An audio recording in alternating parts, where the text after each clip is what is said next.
ocean right here. We love to come here and roll down the hill sometimes. It's a lot of fun.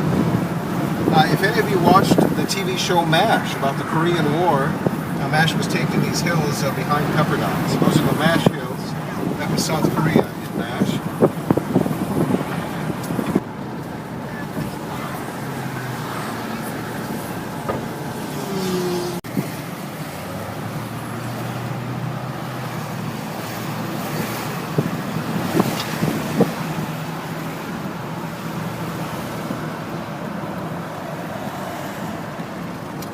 Falls in Canada. Coming up on the left is his Malibu estate. This hilltop estate there on the left, this yellow house. He just finished building a home that's even bigger than this one near Wellington, New Zealand. So he divides his time now between Malibu and Wellington. Up on top of the hill here, this yellow estate. Very pretty home. James Cameron.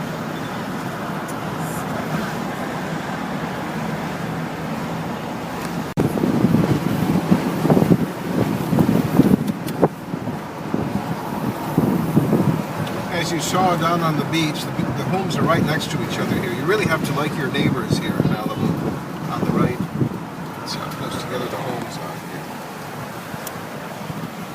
They built the pier and they had the tile factory, but they restricted access to Malibu. You had to have their permit. Tired of that in the 1920s, and they forced them to open up Malibu by telling them that they were going to build a railroad, which they never did. But they had to open up Malibu. But instead of just letting anyone come in, they first established the colony, that gated community, and they only allowed Hollywood people to live in. You had to be a studio head or a producer or a silent screen star or director to live in. Then after the colony and the rest of Malibu, they instituted land sale policies that guaranteed that only rich people could live here. You had to have a certain amount of money, you had to own land elsewhere, etc. So Malibu has always been a place only for the rich. If you know someone who owns a home here, no matter when he bought it, by definition, the person was rich. Certainly bad.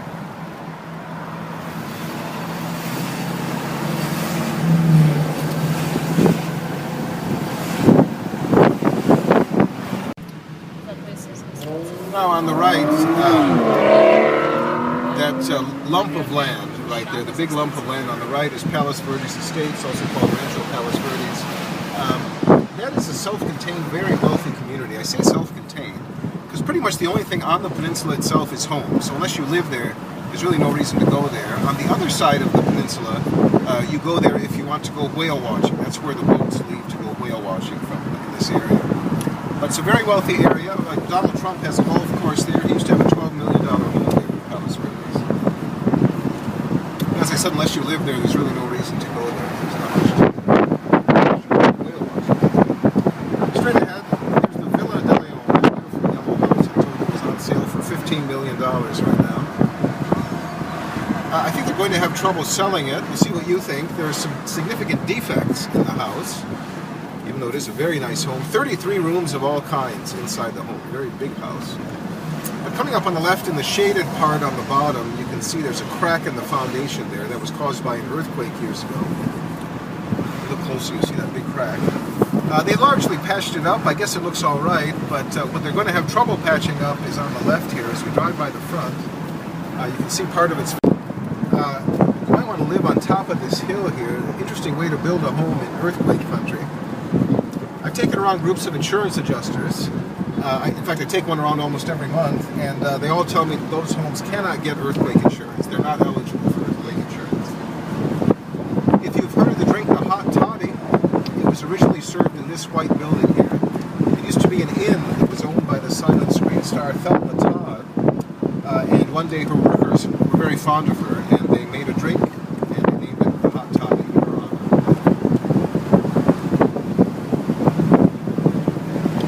Right here, Gladstone's Ritz.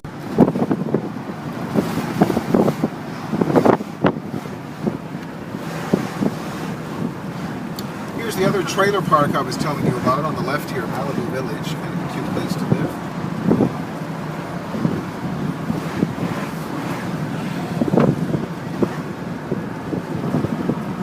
Here's that $80,000 beach club on the right. On the left, that beautiful peach-colored building, that's where they have weddings and other ceremonies for the club members.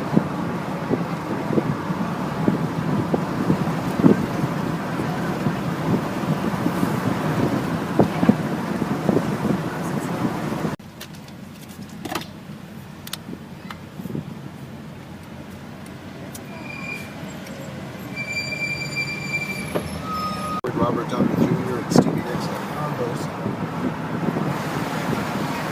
Built right to the side of a hill, right where at the end of Palisades Park, right there. Now, as I said on the right, this long row of homes goes by two names, Rolls-Royce Row and the Gold Coast, because of all the early stars who used to live here. As we conclude the tour, I'll show you several homes here on Rolls-Royce Row. The first one belonged to the actor Yul Brynner. He was in The King and I. He was born in Russia. And then was riding his bike and falls off his bike there on the bike path that happened right there. It's even for Southern California, it's a fairly wide beach, and I think a fairly clean one as well. We have lots of beach cleanup days here in Santa Monica.